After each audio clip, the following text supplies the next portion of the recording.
The legal સફરમાં આપ સૌનું સ્વાગત છે. જરા વિચારો, એક પરિસ્થિતિની કલ્પના કરો.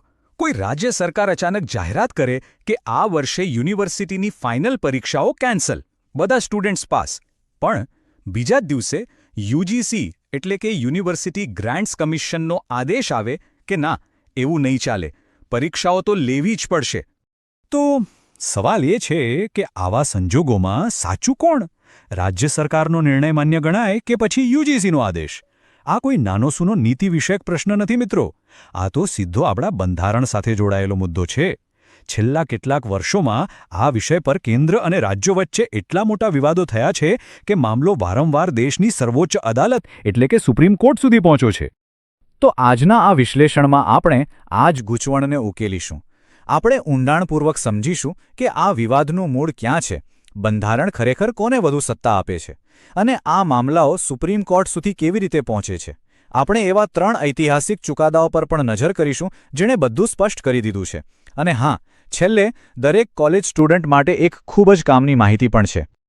તો ચલો આ સમગ્ર સંઘર્ષના મૂળમાં જઈએ. આ આખી લડાઈનું કારણ આપણા ભારતના બંધારણમાં જે સત્તાની વહેંચણી કરવામાં આવી છે ત્યાં છુપાયેલું છે. જુઓ, આપણા બંધારણની જે 7મી અનુસૂચિ છે એમાં કાયદો બનાવવાની શક્તિઓને 3 અલગ અલગ લિસ્ટમાં વહેંચવામાં આવી છે. અને શિક્ષણ એટલે કે એજ્યુકેશનનો જે વિષય છે એ આવે છે સમવર્તી સૂચિ એટલે કે કોન્કરન્ટ લિસ્ટમાં. હવે આનો સીધો મતલબ એ થાય કે શિક્ષણના વિષય પર કેન્દ્ર સરકાર અને રાજ્ય સરકાર બંને કાયદા બનાવી શકે છે. અને અહીંથી જ ખરી ગેમ શરૂ થાય છે. એક તરફ સમવર્તી સૂચિની એન્ટ્રી 25 રાજ્યોને પાવર આપે છે કે તેઓ પોતાની યુનિવર્સિટીઓ સ્થાપી શકે અને એના માટે પોતાના કાયદા બનાવી શકે, જેમ કે ગુજરાતમાં ગુજરાત યુનિવર્સિટી એક્ટ છે.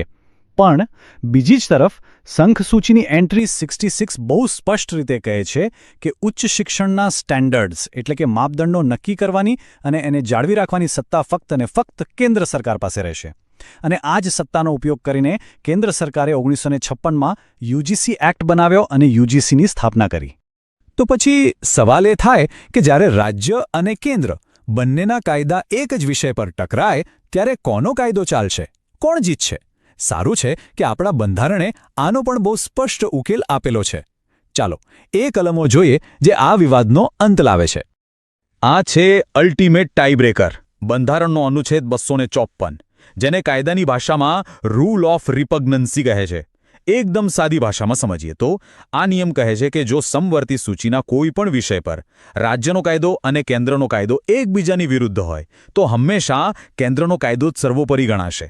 મતલબ કે જો કોઈ રાજ્યનો યુનિવર્સિટી એક્ટ યુજીસીના નિયમોનું ઉલ્લંઘન કરતો હોય તો યુજીસીના નિયમો જ માન્ય રહેશે. અને એક વાત બરાબર સમજી લેવા જેવી છે, યુજીસી ફક્ત સલાહ સૂચનો નથી આપતી, એ કાયદેસર રીતે બંધન કરતા હોય એવા નિયમો બનાવે છે. ખાસ કરીને યુજીસી રેગ્યુલેશન્સ 2018. આ નિયમોમાં બધું જ નક્કી કરેલું છે. વાઇસ ચાન્સલર બનવા માટે ઓછામાં ઓછી શું લાયકાત હોવી જોઈએ, એમની નિમણૂક માટેની સર્ચ કમિટીમાં યુજીસીનો એક પ્રતિનિધિ ફરજિયાત હોવો જોઈએ, પ્રોફેસરોની યોગ્યતા શું હોવી જોઈએ, પીએચડી કેવી રીતે થશે, બધું જ. અને મોટાભાગના વિવાદો આ જ નિયમોને લઈને થાય છે. ચાલો હવે એ જોઈએ કે આ વિવાદોની કાનૂની સફર કેવી હોય છે. મતલબ કે એક સામાન્ય યુનિવર્સિટીનો મુદ્દો દેશની સૌથી મોટી કોર્ટ સુધી પહોંચે છે કેવી રીતે? જો સામાન્ય રીતે પ્રક્રિયા આ રીતે આગળ વધે છે. પહેલા રાજ્ય સરકાર કોઈ નવો કાયદો બનાવે છે. જો એ કાયદો યુજીસીના નિયમો સાથે મેળ ન ખાતો હોય તો તેનાથી અસર પામનાર કોઈ વ્યક્તિ, જેમ કે કોઈ સ્ટુડન્ટ હોય કે પ્રોફેસર, એને હાઈકોર્ટમાં રિટ પિટિશન દ્વારા પડકારે છે. પછી હાઈકોર્ટ જે પણ ચુકાદો આપે એનાથી જે પક્ષ અસહમત હોય એ સુપ્રીમ કોર્ટમાં સ્પેશિયલ લીવ પિટિશન એટલે કે એસએલપી ફાઇલ કરીને કેસને ત્યાં લઈ જાય છે. અને હવે આવે છે સૌથી રસપ્રદ ભાગ. આપણે એ 3 મોટા કેસ જોઈશું જેમાં સુપ્રીમ કોર્ટે દૂધનું દૂધ અને પાણીનું પાણી કરી દીધું છે. આ ચુકાદાઓ આજે કાયદાના મોટા ઉદાહરણ બની ગયા છે.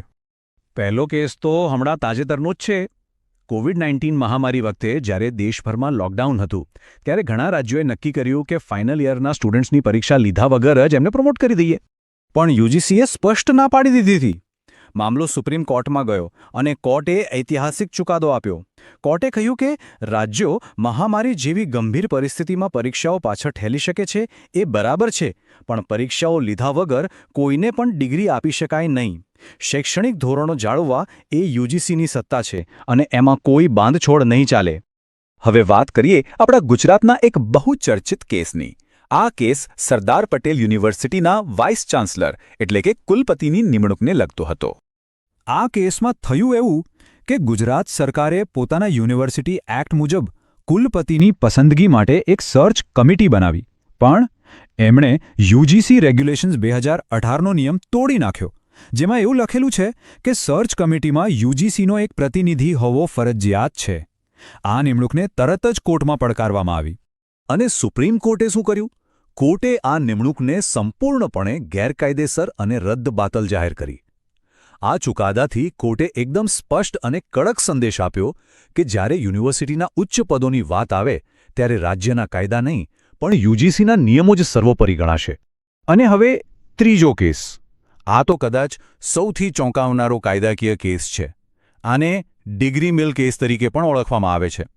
એક રાજ્યના કાયદાને કારણે માત્ર એક જ વર્ષમાં 100 કરતાં પણ વધુ યુનિવર્સિટીઓ બની ગઈ.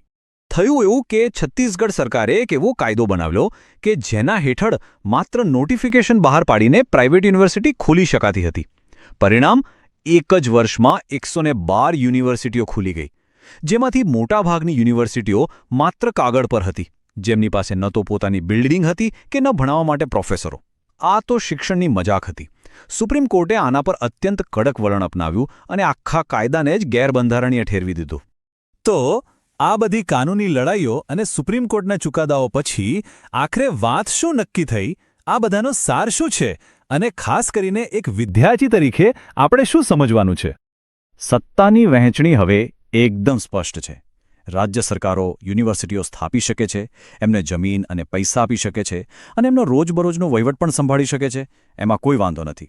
પરંતુ જેવી વાત શૈક્ષણિક ધોરણો, ગુણવત્તા, પરીક્ષાઓ કે પ્રોફેસરોની લાયકાતની આવશે, ત્યાં અંતિમ નિર્ણય લેવાની સત્તા ફક્ત અને ફક્ત યુજીસીની જ રહેશે. એટલે આખા વિશ્લેષણનો એક જ નિષ્કર્ષ છે જે દરેક વ્યક્તિએ યાદ રાખવું જોઈએ. ભારતીય ઉચ્ચ શિક્ષણ પ્રણાલીમાં યુજીસી દ્વારા નક્કી કરાયેલું ધોરણ જ આખરી અને અંતિમ ગણાશે. એની ઉપર બીજું કંઈ નહીં. તો આ બધી વાત પરથી આપણે ખાસ કરીને એક સ્ટુડન્ટ તરીકે શું શીખવાનું છે? સૌથી મહત્વની સલાહ એ છે કે કોઈ પણ કોલેજ કે યુનિવર્સિટીમાં એડમિશન લેતા પહેલા હંમેશા ચકાસી લેવું કે એ સંસ્થા યુજીસી દ્વારા માન્યતા પ્રાપ્ત છે કે નહીં. આ માહિતી યુજીસીની ઓફિશિયલ વેબસાઇટ પર સરળતાથી મળી જાય છે. યાદ રાખજો, જો ડિગ્રી આપનારી સંસ્થા જ માન્ય નહીં હોય તો લાખો રૂપિયા અને વર્ષોની મહેનત પછી મળેલી એ ડિગ્રીની ભવિષ્યમાં કોઈ કિંમત નહીં રહે.